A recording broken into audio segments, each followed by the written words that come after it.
방송에서 제공하는 투자 정보는 투자 판단에 대한 조언입니다.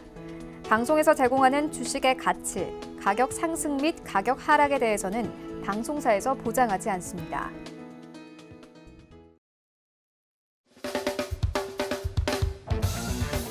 안녕하세요. 서울경제TV 수익을 말하다의 허반석입니다.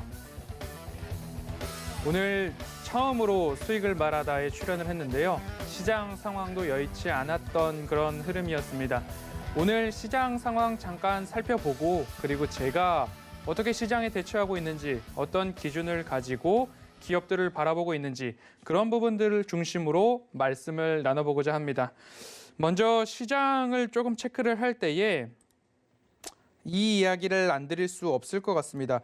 오늘 시장 같은 경우에 상승 종목과 하락 종목을 지속적으로 제가 체크를 했습니다. 오픈 채팅방에도 제가 말씀을 드렸고요. 시작할 때에 코스닥 기준으로 약 20여 개 정도의 종목들이 상승할 뿐 나머지 모든 종목들이 하락을 했던 그런 모습이었고요. 시간이 지남으로써 상승 종목들이 조금씩 많아지고 있던 그런 흐름이었습니다. 오늘 마감 기준으로 코스피는 113종목이 상승했고요. 코스닥 기준으로는 199 종목이 상승했습니다. 나머지 85% 이상의 종목들은 지속적으로 하락을 했던 그런 흐름이었는데요.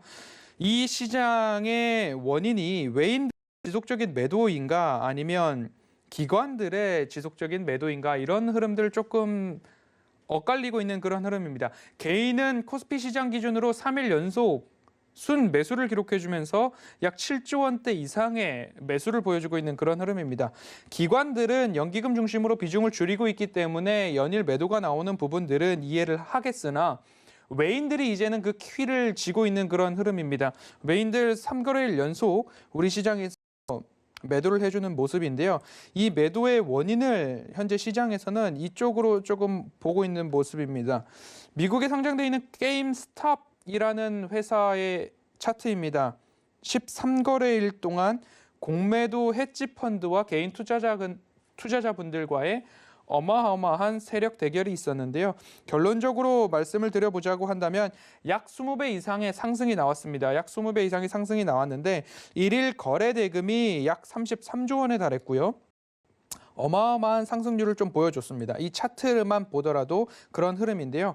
이 헤지 펀드들의 누적 손실액이 생각보다 좀 큰 모양입니다.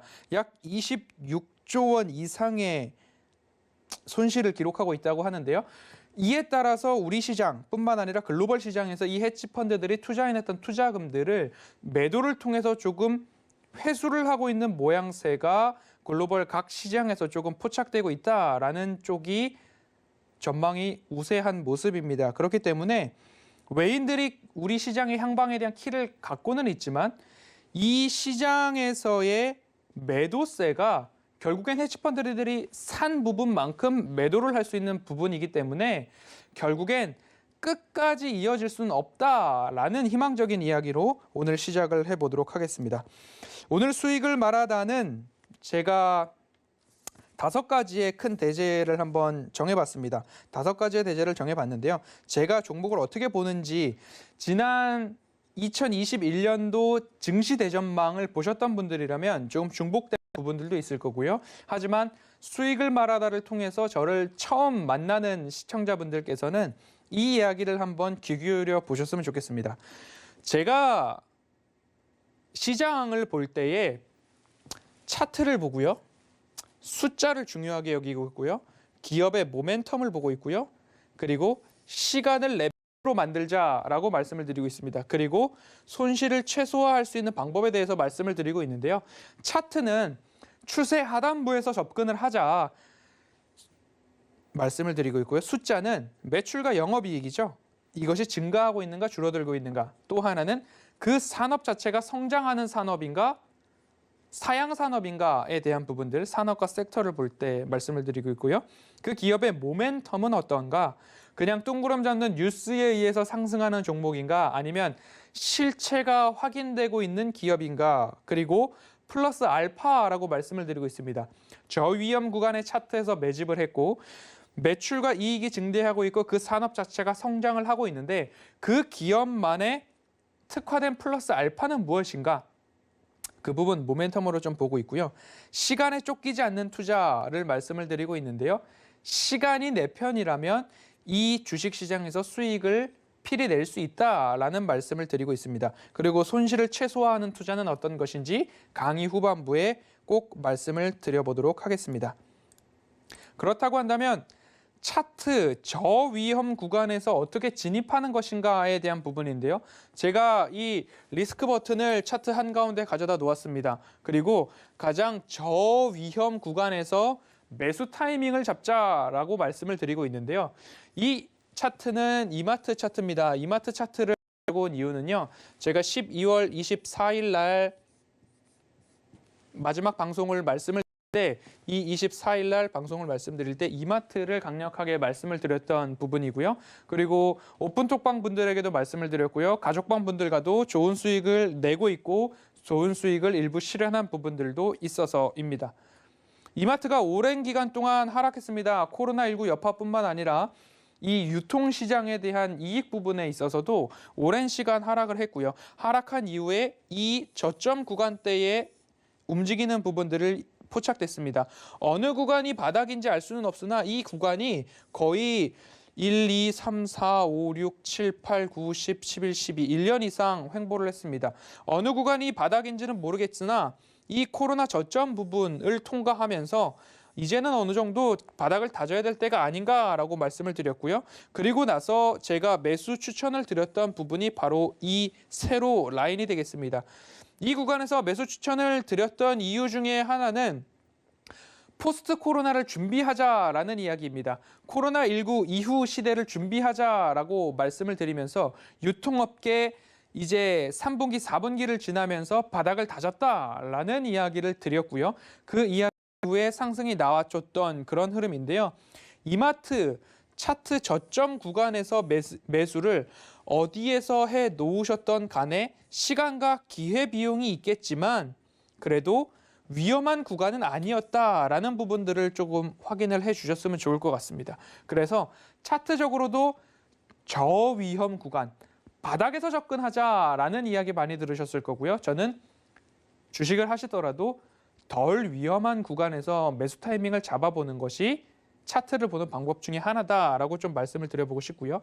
또 한 가지 종목입니다. 이 종목은 원익 IPS라는 종목이고요. 마찬가지로 제가 매수 접근을 할 때에 이 구간에서 매수 사인을 드렸습니다만 이 구간을 만들 수 있었던 부분은 아주 오래전부터의 그 바닥 구간과 최근의 바닥 저점을 한번 라인으로 그렸을 때에 그 라인들 가운데 중간에 이 바닥을 테스트했던 부분들이 있고요. 코로나 저점은 일부 좀 생략을 하더라도 상승을 한 이후에 다시 이 바닥이 왔을 때 매수 타이밍으로 잡을 수 있었다라는 부분들 한번 생각해 볼 수 있을 겁니다. 이처럼 오랜 장기 추세선상 바닥 권역이 확인된다면 일부 상승이 있다 하더라도 이 바닥에서 다시 잡았을 때의 위험이 가장 적더라를 조금 말씀드리고 싶은 그런 부분이고요. 다음 차트는요. 현대 로템 차트입니다. 제가 2020년 7월부터 서울경제TV 전속위원으로 출연을 하면서 가장 강력하게 말씀드렸던 기업입니다. 현대 로템이고요. 현대 로템도 마찬가지로 오랜 기간 동안 이익이 없었고 적자 기업이었기 때문에 큰 추세 하락이 있었습니다. 추세 하락 이후에 다시 한번 이 횡보 기간들이 있는데요. 어느 구간에서 매수를 하셨던지 간에 그 매수 타이밍은 우리에게 늘 있었다라는 부분들 말씀을 드리고 싶습니다. 15,000원, 16,000원 구간이 될 텐데요. 이 구간에서 매수를 해 놓으셨다라고 한다면 그 이후에 시간이 걸린다 하더라도 상승해주는 흐름들이 나왔다라는 부분입니다. 그리고 이 구간에서 수익 실현하신 분들도 있고요. 수익 실현 안 하신 분들도 있고요. 안타깝지만 이 구간에서 수익 실현하셨던 분들도 있는 줄로 알고 있습니다. 하지만 제가 보는 관점에서 현대 로템은 매수하시라고 말씀을 드리는 건 절대 아닙니다. 다시 한번 2만 원 구간에서 또 다른 바닥을 만들고 있는 것 아닌가라고 차트상 조심스럽게 이 차트를 읽어보도록 하겠습니다. 그렇기 때문에 제가 말씀드리는 부분은 차트를 보실 때 저위험 구간, 리스크가 적은 구간에서 매수를 하려는 노력, 그리고 여러분들이 투자를 할 때 그 기준을 저위험 구간에서 매수를 해야지라는 하나의 툴, 도구, 또 다른 말로 여러분들의 투자 기준을 저위험 구간에서 매수를 하면 어떨까라는 말씀을 먼저 드리고 싶습니다. 그리고 두 번째로 제가 숫자를 말씀을 드립니다. 숫자를 말씀을 드릴 때에는 매출과 영업이익이 증가하는가, 그 전에 흑자 기업인가 적자 기업인가, 그 전에 흑자로 돌아설 여지가 있는가에 대한 부분들도 한번 살펴보셨으면 좋겠습니다. 그 의미에서 제가 말씀드렸던 기업들입니다. 네이버, 카카오, CJ제일제당, 이마트를 말씀을 드렸고요. 그리고 산업과 섹터가 커지는 산업인가 줄어드는 산업인가를 말씀을 드리면서 원익 IPS를 선택했던 이유도 반도체, 소부장주 굉장히 유망하다라고 말씀을 드리면서 이 부분에 있어서 제가 순서를 조금 바꿨던 적이 있습니다. 장비, 소재, 부품을 말씀을 드렸는데요. 장비, 소재, 부품을 말씀을 드린다 하더라도 이 장비, 소재, 부품 쪽에서 순서를 바꿔보자. 소부장 했는데 소재, 부품, 장비가 아니라 장비, 소재, 부품으로 바꿔보자라고 제가 말씀을 드리고 있습니다. 그 이후에 스마트폰 시장이 커지고 있다라고 말씀을 드리고 있고요.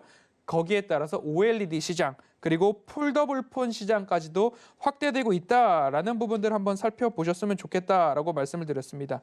제가 말씀을 드렸던 그 다음 종목들을 좀 보시기 전에 그 기업들에 대해서 좀 살펴보도록 하겠습니다. 제가 말씀드렸던 기업들 중에 네이버, 아까 그 베스트 트레이딩 밴에서도 이 차트를 보여드렸었는데요. 이익이 증가하고 있는가 줄어들고 있는가 하는 부분입니다. 네이버 같은 경우에는 20년도 영업이익 증가율이 약 65% 이상이었습니다. 그리고 21년도에 19% 이상 증가하고 있었고요. 22년도에도 마찬가지로 증가하는 모습들을 좀 보여주고 있는 흐름입니다. 그리고 카카오 같은 경우에도 마찬가지로 함께 보도록 하겠습니다. 카카오도 20년도 총 117% 이상 증가하고 있고요. 21년도 68% 증가할 추정이 되고 있습니다. 그리고 CJ제일제당입니다. CJ제일제당을 제가 말씀드렸던 포인트는 언택트와 컨택트 모두 다 가능한 기업이다라고 말씀드려왔습니다. 거기에 냉동만두는 언택트 시절, 그리고 조미료의 원료인 헥사는 컨택트 시대의 소비 회복까지 이어질 수 있다라는 부분까지도 말씀을 드려왔기 때문에 그 부분을 한번 생각해 보시자라고 말씀을 드렸던 그런 흐름입니다. 제가 스마트폰 시장과 OLED 시장 그리고 폴더블 폰 시장을 조금 유념해서 보시자라고 말씀을 드렸는데요. 스마트폰 시장 같은 경우에는 중국의 화웨이가 막을 내려가는 그런 모습입니다. 그렇다고 한다면 중국의 오포라는 기업이 이제 다시 화웨이의 그 매출과 생산 능력을 이쪽으로 가져오고 있습니다. 그리고 스마트폰 시장이 증가하게 된 이유는 코로나19 시점에서 어느 부분이 포인트가 됐었냐면 펜트업 수요라고 들어보셨을지 모르겠습니다. 펜트업 수요라는 것은 집에 있는 시간이 길어짐에 따라서 집 안에 있던 가전, 가구, 리모델링 시장이 확장됐던 그 부분을 펜트업 수요가 증가했다라고 보는데요. 스마트폰 시장이 그 다음 포인트가 됩니다. 손에 들고 있는 내 눈에 많이 보이는 그 부분의 교체 주기가 코로나19 소비가 위축됐을 때 나타나지 않다가 코로나19라는 시간이 1년여 이상으로 길어지다 보니까 이제 눈에 보고 있는 것들, 해외여행을 못 가니까 그 소비가 가구와 가전, 리모델링에 쏟아졌다가 이제는 내 눈에 보이는 스마트폰 시장으로 돌아왔다. 3분기, 4분기 마이너스 성장률을 뚫고 4분기부터 다시 성장해가는 흐름인데 그 흐름의 성장 속도가 굉장히 가파르다라는 부분들 말씀드리고 있습니다. 스마트폰에 들어가는 액정이 커지고 폴더블 폰은 액정이 2개가 들어가고 액정이 3개까지 들어가는 폰들도 나오고 있습니다. 그렇기 때문에 마찬가지로 OLED 시장 늘어난다라고 말씀을 드렸고요. 21년도 제가 유망하게 보고 있는 섹터입니다. 폴더블 폰입니다. 폴더블 폰은 19년도부터 가 되기 시작했는데요. 사용자들이 처음 접했던 부분이라서 기술의 안정화 시기가 필요했습니다. 19년도, 20년도, 21년도, 22년도 성장 추이가 2배 이상씩 이제는 올라간다 보고서들이 대량으로 나왔습니다. 그렇기 때문에 이 폴더블 폰 시장도 유념하여 바라볼 섹터다라고 말씀을 드리고 있습니다. 그리고 한 가지 더, 시장이 증가하고 그다음에 매출이 증가하고 그렇다고 해서 주가가 무조건 올라가느냐? 아니라는 거죠. 수급이라는 부분도 무시 못한다라는 거죠. 이 수급이 있어야 결국 매수 주체가 개인, 외인, 기관일 텐데 개인의 매수세도 요즘 무시 못하는 부분입니다. 하지만 외인들이 현재는 키를 쥐고 있기 때문에 외인뿐만 아니라 연기금은 주구장창 우리 시장에서 투자 비중을 줄여나간다는 장기 플랜을 갖고 있는 상황 속에서 코스피 시장이 어마어마하게 랠리가 나오자 비중을 줄여야 하는데 평가 금액이 높아지다 보니까 그 매도세가 더 이어지고 있는 그런 흐름입니다. 결국엔 외인들의 수급이 얼마만큼 받쳐주는가에 대한 포인트로 시각이 맞춰지고 있는데 이 연기금이 매수하고 있는 종목들이 오히려 있습니다. 그 연기금이 매수를 하는 종목이라 한다면 결국엔 시장에서 좀 더 좋게 평가받고 있는 섹터 기업이 되지 않을까 힌트로 한번 삼아 보셔도 좋을 것 같습니다. 세 번째로 저는 모멘텀이 살아있는가라는 표현을 씁니다. 그리고 이것을 설명하기 위해서 플러스 알파를 갖고 있는 기업인가라고 말씀을 드리고 있는데요. 앞서서도 말씀드렸듯이 플러스 알파, 이마트의 플러스 알파는 스타벅스 커피 코리아 지분을 가지고 있고요. SSG.com 지분을 보유하고 있습니다.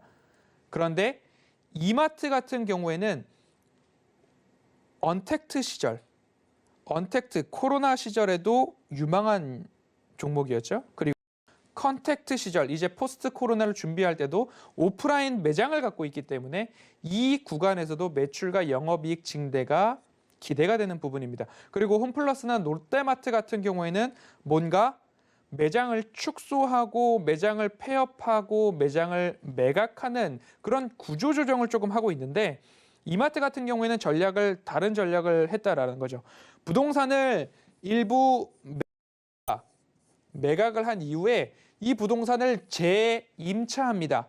그렇게 된다면 점포 숫자는 줄어들고 있지 않다라는 거죠. 점포 숫자가 줄어들지 않다라는 것은 포스트 코로나 시절에 시대가 온다라고 한다면 고객들이 방문할 매장 수는, 점포 수는 계속적으로 유지해 주고 있다라고 하는 그런 부분입니다. 그 이후에도 제가 말씀드렸던 부분들이 이제 신세계 그리고 GS, 오늘 DLENC까지도 말씀을 드렸는데요. 이 플러스를 갖고 있는 기업들, 카카오를 말씀드렸었습니다. 2021년 자회사의 IPO 상장이 예상되는 부분들이 3-4 기업들이 있죠. 카카오 페이지, 카카오 뱅크 그런 부분들이요. 그리고 CJ제일제당 같은 경우에 앞서서도 말씀을 드렸습니다. 냉동만두, 냉동식품 매출 단일 종목으로 매출 달성이라는 뉴스들 많이 보셨을 겁니다. CJ제당은 언택트 시절에는 냉동식품으로, 컨택트 시절에는 이미 조미료의 원료인 핵산 시장 점유율, 글로벌 시장 점유율 70%를 갖고 있었던 기업입니다. 그리고 이 70%의 대부분이 중국에서 소비가 되고 있다라고 합니다. 중국이 OECD 경제 성장률 가장 빠를 것이다라는 전망이 나왔고요. 직접적으로도 소비 회복에 앞장서고 있는 흐름입니다. 그렇다라고 한다면 포스트 코로나 시절에 CJ제당은 핵산에서 다시 한번 매출이 나올 것이다 라는 그런 부분들까지도 한번 살펴보신다면 기업을 볼 때의 첫 번째, 차트상 저위험 구간에서 보자. 그리고 두 번째, 숫자를 보시자. 숫자는 매출과 영업이익이 증가하는가, 그리고 수급도 덩달아서 들어오고 있는가 포인트고요. 세 번째, 모멘텀. 뉴스에 오르는 종목이 아니라 직접적으로 어떠한 영업을 영위하고 있는가, 우리가 일상생활에서 볼 수 있는가에 대한 부분들도 무시 못하는 포인트라고 말씀을 드리고 싶습니다. 그리고 플러스 알파라는 강력한 모멘텀, 어떤 것이 그 기업의 플러스 알파로 갖고 있는가, 이 부분까지도 어느 정도 여러분들의 투자 기준에 넣어놓고 보신다라고 한다면 오히려 각 항목마다 이 기업은 어떤 것을 대입할 수 있을까 공부할 수 있는 기준으로 삼아 보셔도 나쁘지 않을 거다라고 말씀을 드리고 싶습니다. 신세계 같은 경우에는 SSG.com 지분을 이마트와 공유를 하고 있습니다. 신세계가 20여%를 가지고 있고요. 그리고 삼성생명 지분도 조금 하락분이 있지만 3,500억 이상으로 평가액이 될 것입니다. 이런 부분들까지도 조금 플러스 알파로 보시면 좋을 것 같고요. 오늘 신세계를 조금 더 말씀드리고 싶은 이유가 오늘 장 끝나고 나서 이런 뉴스가 나왔습니다. 신세계의 정용진 부회장과 네이버의 이혜진 글로벌 투자 책임과 이마트 대표와 네이버 한성숙 대표 이 네 분이 함께 만났다라는 이야기가 나오고 있습니다. 그리고 뉴스에 워딩이 이렇게 나옵니다. CJ 대한통운 지분을 취득한 것처럼 서로 이커머스 시장에서의 우호적인 협력 관계 또는 지분 교환이든 이와 같은 방식으로의 협력이 일어날 것이다, 일어날 수도 있다라는 큰 주제 안에서 합의를 이루었다 또는 이야기가 나누어졌다라는 기사들이 쏟아져 나오고 있습니다. 그렇게 된다면 네이버가 스튜디오 드래곤, CJ 대한통운 그리고 빅히트 여러 지분들을 교환하거나 취득하고 있는데 그 기업들의 주가들이 굉장히 좋은 흐름을 보여주었습니다. 그렇게 된다면 신세계가 현재 이마트그룹에서 SK 와이번즈 야구단을 인수하는 것 때문에 이 인수 대금을 지급하면 일시적으로 주가에 부정적인 영향을 미치는 것 아닌가 해서 이마트와 신세계의 주가가 이틀 동안 좋지 못했던 흐름입니다. 하지만 앞으로 신세계는 어떻게 될 것인가에 대한 부분들도 한번 체크 포인트가 될 수 있고요. 그 이후에 제가 조금 유념하면서 말씀드리고 싶었던 그런 부분들이 K양극화 이야기가 있는데요. K양극화는 지난 공개 방송 때에도 제가 한번 말씀을 드렸습니다. 주말 공개 강연회를 제가 오픈톡방에서 사전 고지를 드리고 주말 동안에 유튜브나 서울경제TV 더하기 채널을 통해서 말씀을 드렸던 부분인데요. 네이버가 명확하게 이 일을 조금 진행하고 있는 모습입니다. 유보금이 있고 대기업인 기업들은 이 유보금을 바탕으로 많은 기업들과 지분을 교환하거나 지분 투자나 확장을 해서 앞으로 우리 회사로 들어올 영업이익이나 매출 증대나 앞으로 어떻게 돈을 쌓아놓지 않고 이 돈이 또 다른 돈을 벌 것인가에 대한 부분들을 확장하고 있습니다. 하지만 유보금이 적은 중소기업들은 어떻게 되느냐? 결국엔 이 대기업으로 헤쳐 모여가 될 것이다라는 부분 조금 세계 다른 시장에서도 글로벌 시장에서도 조금 나오고 있는 흐름이고 우리나라 시장에서도 조금 보여지는 그런 부분입니다. 그렇기 때문에 앞으로 금리 상승기, 테이퍼링 이야기들이 조금 나오고 있는데요. 어떻게 그때까지 우리는 어떤 기준으로 준비를 할 것인가에 대한 부분 포인트 중에서도 K양극화도 한번 노트에 적어 놓으시고 고려사항으로 한번 보시면 좋을 것 같다라고 말씀을 드리고 싶습니다.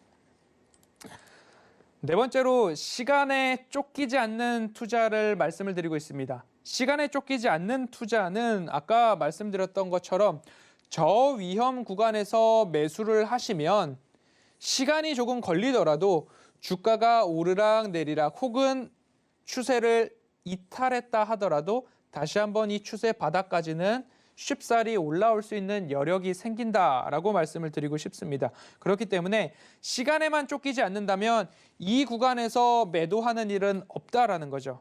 제가 말씀드리는 시간에 쫓기지 않는 투자는 시간을 내 편으로 만들어야 된다라는 이야기입니다. 이렇게 추세선을 제가 그립니다. 그리고 이 장기 추세선 바닥에서 어디선가 매수를 하는 것 가장 리스크로 매수하는 방법이다라고 말씀을 드렸잖아요. 그리고 시간이 내 편이다라고 한다면 이 아래 구간에서 손절하는 일은 없을 것이다라는 부분들이 첫 번째 포인트입니다. 그리고 시간이 내 편이다라고 한다면 이 구간에서 이런 등락이 나옵니다. 한데 다시 한번 이런 등락이 나올 수도 있다라는 부분이죠. 등락이 어떻게 나오든 간에 이 저점 구간을 다시 터치할 수 있는데 내가 시간적인 여유가 있다면 나의 투자감의 성격이 넉넉한 시간을 바탕으로 한다면 이 장기 추세선까지 기다렸다가 매도할 수 있는 여유를 갖자라는 말씀입니다. 수익 극대화 전략이라고도 말씀을 드리고 싶은데요. 이 작은 수익을 노리는 것이 아니라 이 추세 상단부에 매도할 수 있는 수익 극대화 전략을 실행할 수 있는 여러분들의 시간이 여유로웠으면 좋겠다라는 의미입니다. 단기 트레이딩을 잘 하시는 분들은 짧은 구간에서 한 번 먹고 또 먹고 또 먹고 이 추세선상 여러 번 매매를 할 수 있는 것 아닌가라는 이야기가 반박으로 나오실 수 있는데요. 그 투자가 가능하신 분들은 손이 빠르고 그 시세를 맞출 수 있지만 현대로템 차트를 한번 보겠습니다. 현대로템을 그 차트로 움직일 수 있었을까에 대한 부분입니다. 그렇게 하시는 분들도 계시겠지만 현대로템 한번 보겠습니다. 현대로템 오랜 기간 동안 횡보했습니다. 횡보를 했는데 이 구간과 이 구간에서 나는 사고 팔고를 반복했다라고 한다면 이 구간이죠. 여기서 사고, 여기서 사고, 여기서 사고, 여기서 사고, 사고. 그런데 이분은 어떻게 반복을 했느냐? 여기서 팔고, 여기서 팔고, 여기서 팔고, 여기서 팔고, 여기서 팔았습니다.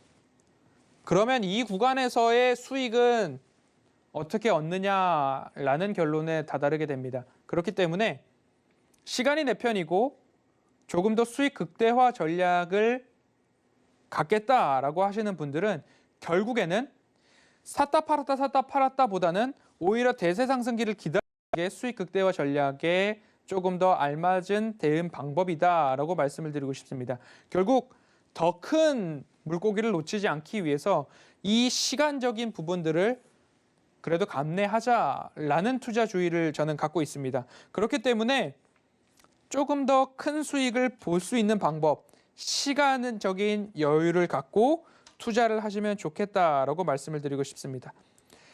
어떻게든 간에 다양한 투자 기법과 방법과 아이디어로 시장에서 수익을 모두 다 잘 내고 계실 줄 그렇게 바라고 그렇게 알고 싶습니다. 그런데 어쩌다 장기 투자하는 분들 계시죠? 어쩌다 장기 투자. 그런 이야기를 듣습니다. 최근에 종목 상담 방송을 통한 종목 상담 중에 그 종목이 좀 떠오르는데요. 어떤 종목이냐면요. 현대위아였습니다. 현대위아를 10만 원 이상 권역 위에서 사셨다고 합니다. 10만 원 권역 위에서 사셨는데 제가 이제 언제 매수하셨어요? 라고 여쭤봤고 짧게 보셨어요? 길게 보셨어요? 라고 여쭤봅니다. 종목 상담을 할 때. 그때마다 이제 시청자분들께서 길게 봤어요 라고 말씀을 해주시는데 10만 7천 원에 사셨던 분이 계세요. 10만 7천 원에 사셨던 분이 계시는데 10만 7천 원에 샀는데 길게 봤다고 하시는 것을 믿어야 되겠지만 곧이곧대로 잘 믿어지지는 않았습니다. 10만 7천 원이면 이 구간이거든요. 이 구간에서 얼마나 더 많은 수익을 내시려고 또는 길게 보셨다고 한다면 어디까지 길게 보셨는지도 조금 궁금해지는데요. 결국엔 빠른 손절매가 가능하신 분이라면 이와 같은 차트, 큰 시세 상승이 나온 차트에서 빠른 대응이 가능하신 분이라면 이 안에서도 트레이딩을 하시려면 하실 수 있죠.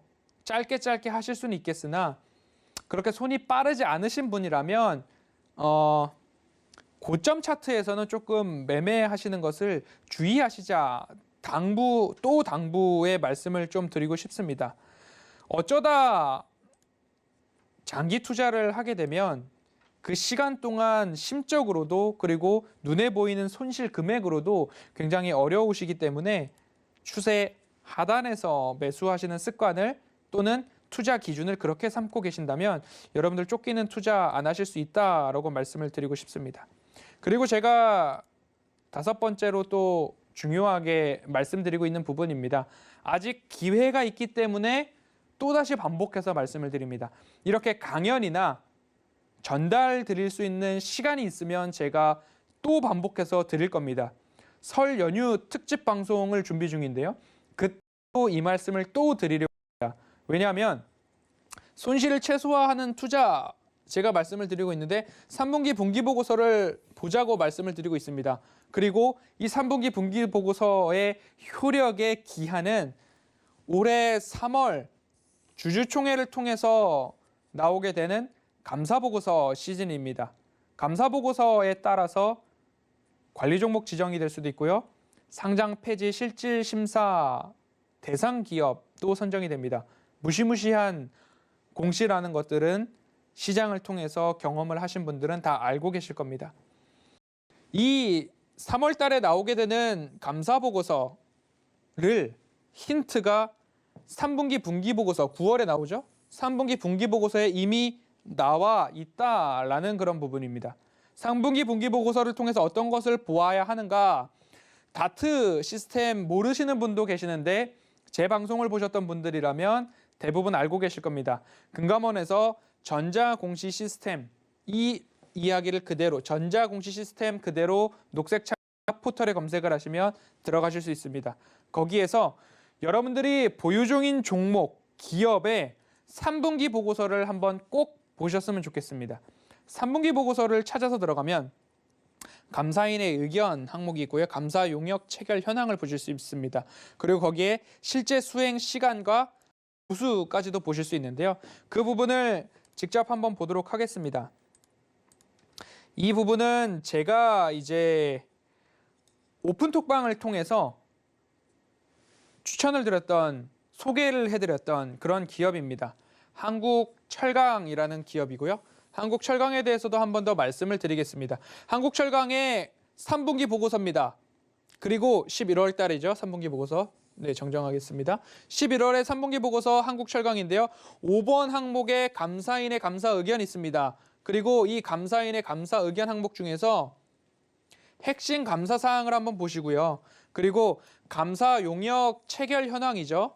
그리고 실제로 어떻게 수행했는지, 실제로 보수는 얼마나 주어졌는지, 실제로 얼마만큼의 시간을 수행했는지가 나옵니다.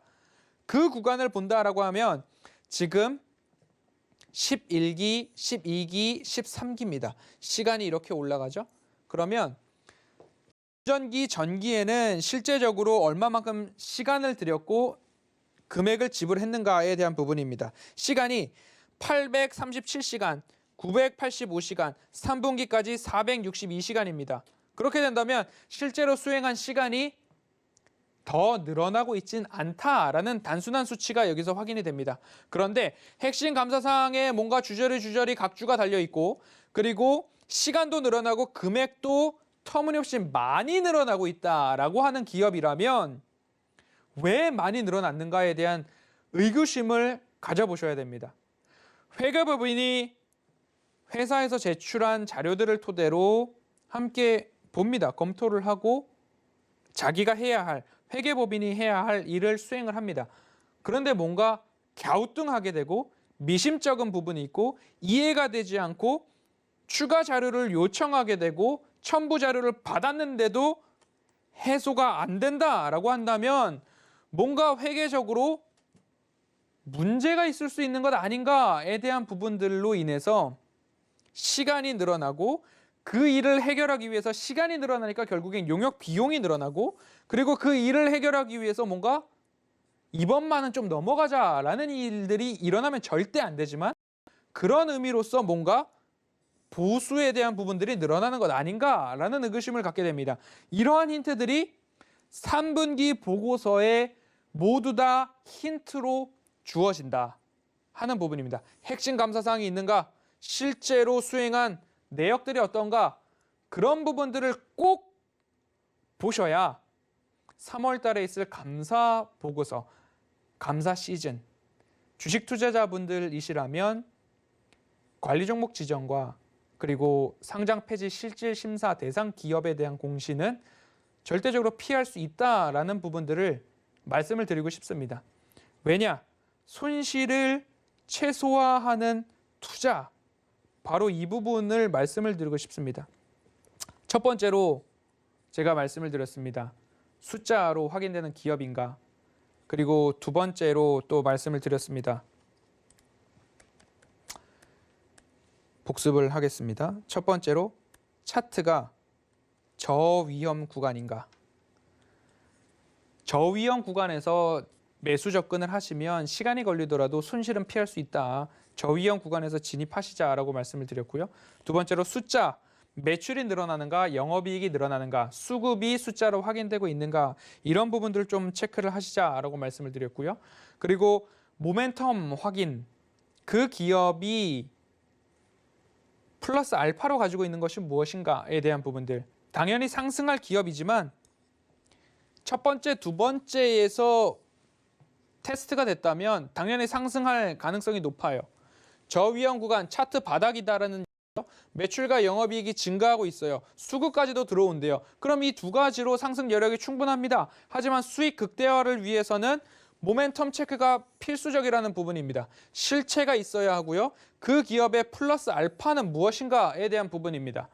언택트와 컨택트 모두 다 함께 영업이익과 매출을 낼 수 있는 기업이라고 한다면 언택트 시절에도 매출이 좋았고 컨택트 시절, 포스트 코로나 때에도 매출은 끊임없이 늘어날 수 있는 여력이 있는 기업. 기업이 CJ 제일제당, 이마트 이런 기업들이 되었다. 그리고 주가는 여실없이 그렇게 흘러갔다. 앞으로 포스트 코로나, 코로나가 종식돼도 이 기업들은 더 잘 될 일들만 남았다라는 부분들. 네이버와 카카오가 언택트 시절에 있어서 굉장히 유망받는 기업으로 주가가 상승했습니다. 그리고 그 두 기업들은 앞으로 각 기업들마다 새로운 모멘텀 플러스 알파를 만들어내기 위해서 지분도 취득하고 지분도 교환하고 자회사들을 상장시키고 이익을 극대화할 수 있는 방법들, 기업이 해야 할 일을 어마어마하게 찾고 있는 그런 모습입니다. 그리고 시간에 쫓기지 않는 투자, 이익을 극대화할 수 있으셔야 합니다.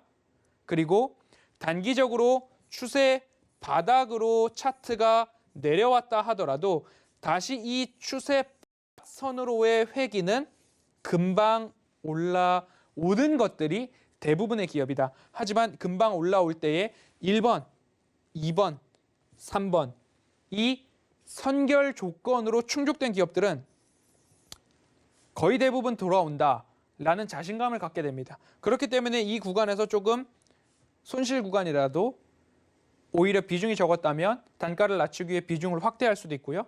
아니면 비중이 많이 채워져 있는 상황이라면 버틸 수 있는 종목이 된다라고 말씀드리는 부분입니다.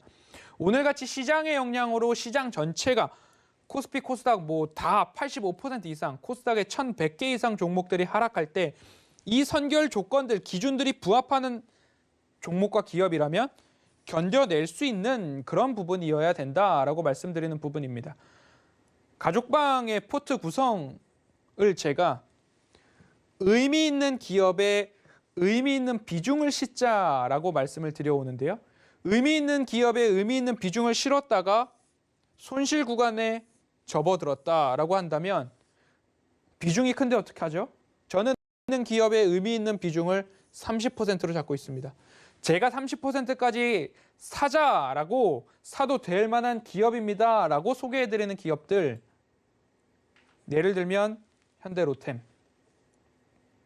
그런 기업들 보시면 손실 구간이 일시적으로 온다 하더라도 이 바닥권역은 올라올 수 있다라는 그런 부분입니다. 예를 들면 이마트 부분, 의미 있는 비중을 실 때 이 선결 조건들이 체크가 안 되면 의미 있는 비중을 실으면 안 된다라는 거죠. 오늘 같은 시장에서 제가 이 5가지 기준을 제시해 드리는 이유는 앞으로 버릴 종목과 수익을 실현할 종목과 아니면 버텨야 하는 종목, 이 부분들을 구분할 수 있는 기준이 되기 때문에 오늘 이 5가지를 조금 말씀을 드렸습니다. 이 5가지를 말씀을 드렸기 때문에 앞으로 오늘과 같은 시장이 나온다라고 한다면 부디 버릴 종목인지 아니면 수익을 실현할 종목인지, 수익 실현에 대한 부분들은 이런 부분이죠.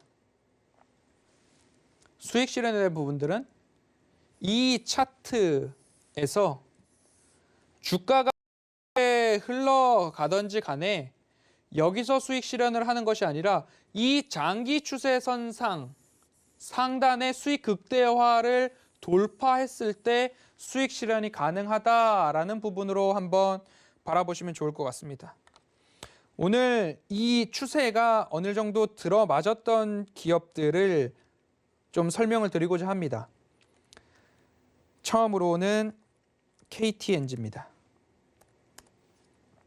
KTNG 같은 경우에는 제가 KB금융도 그렇고요. KTNG도 그렇고요. 제가 이 차트를 그리면서 말씀을 드렸어요. KTNG 같은 경우에는 배당 매력도가 굉장히 좋은 기업입니다 라고 말씀을 드렸고요.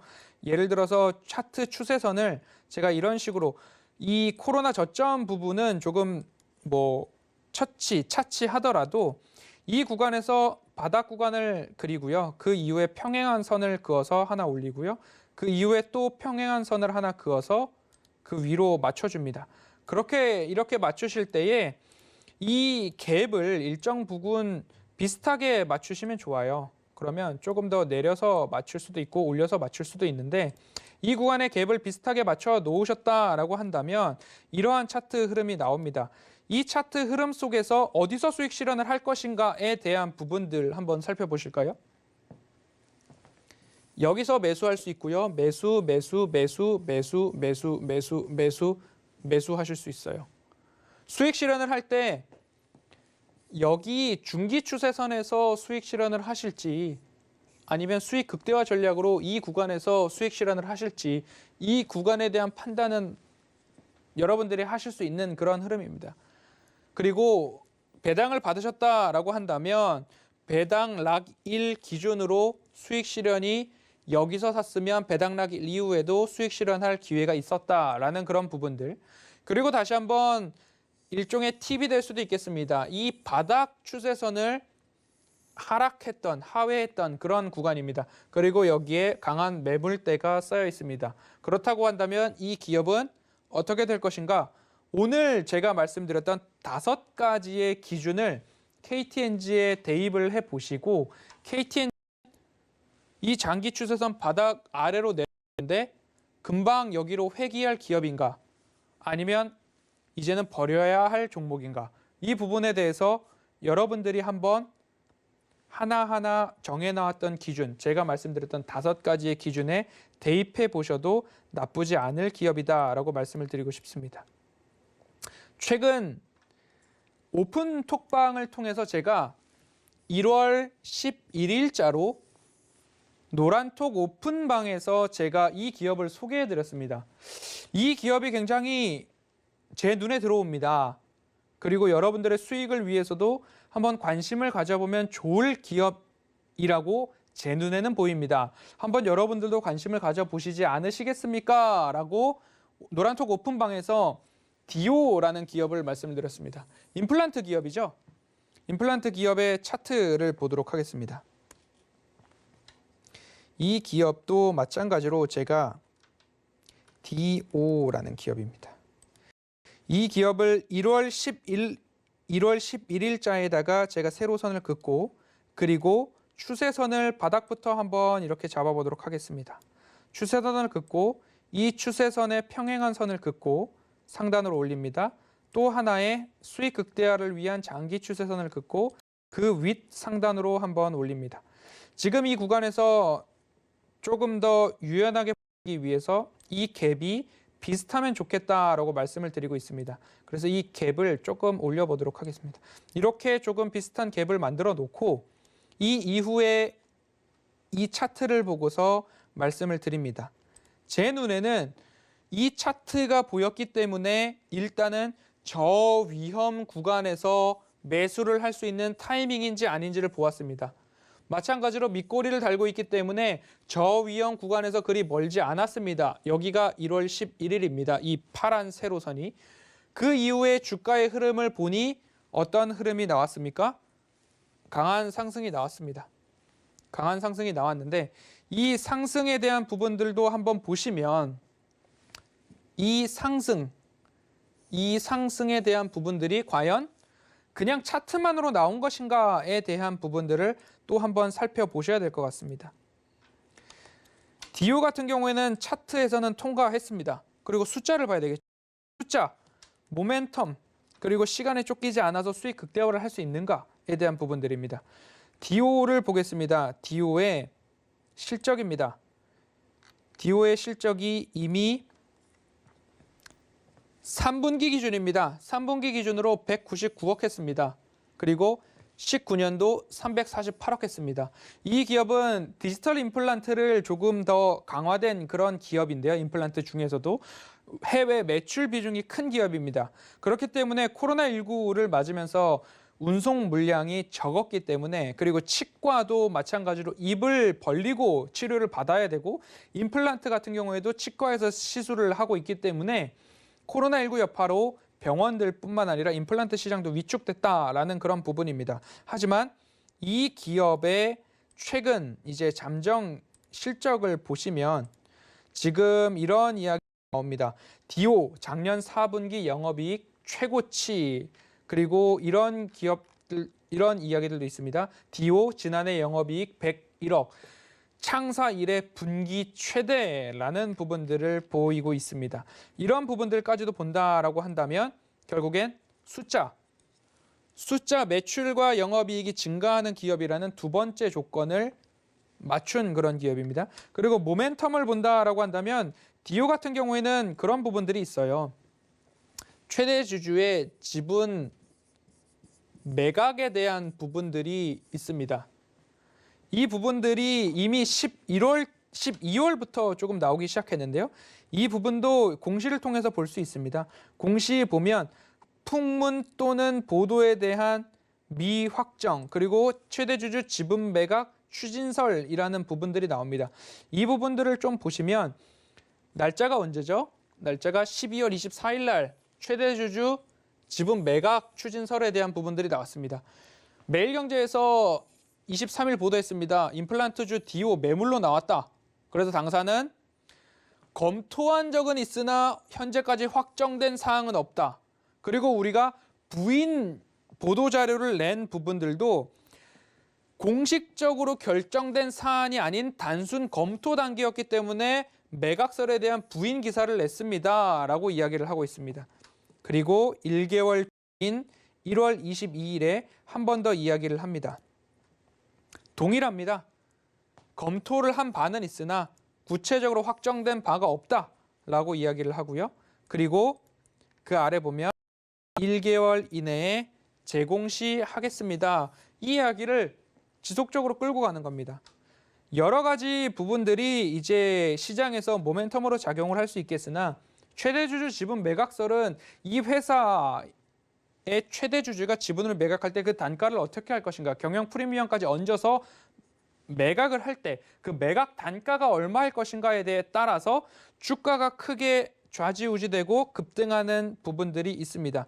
그렇기 때문에 오늘 같은 경우에도 마찬가지로 이 구간에서 매도를 할 것인가, 지킬 것인가, 어디에서 매도를 할 것인가 고민해 볼 수 있는 그런 구간입니다. 결국 제가 종목을 보는 조건들에 대부분 부합을 했습니다. 그렇기 때문에 여러분들께서도 이러한 부분들을 여러분들의 투자 기준에 맞춰 놓으시고 그 투자 기준에 따라서 종목과 기업을 해보시고 이 부분들에 맞는 기업이라고 한다면 오늘같이 시장이 조금 하락하더라도 버티는 종목들이 있을 거고요.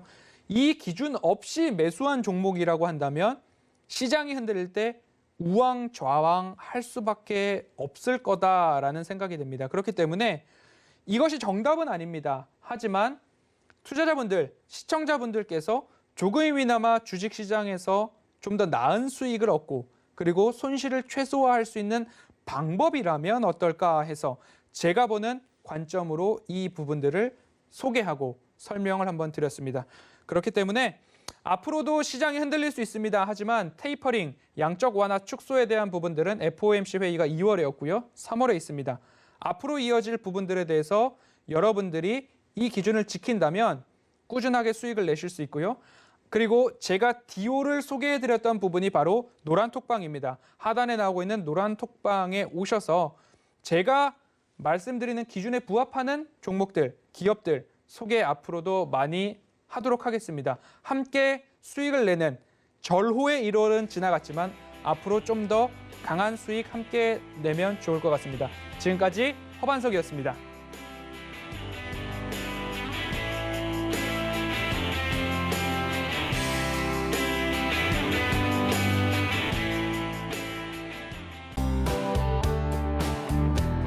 본 방송에서 제공하는 투자 정보는 투자 판단에 대한 조언입니다.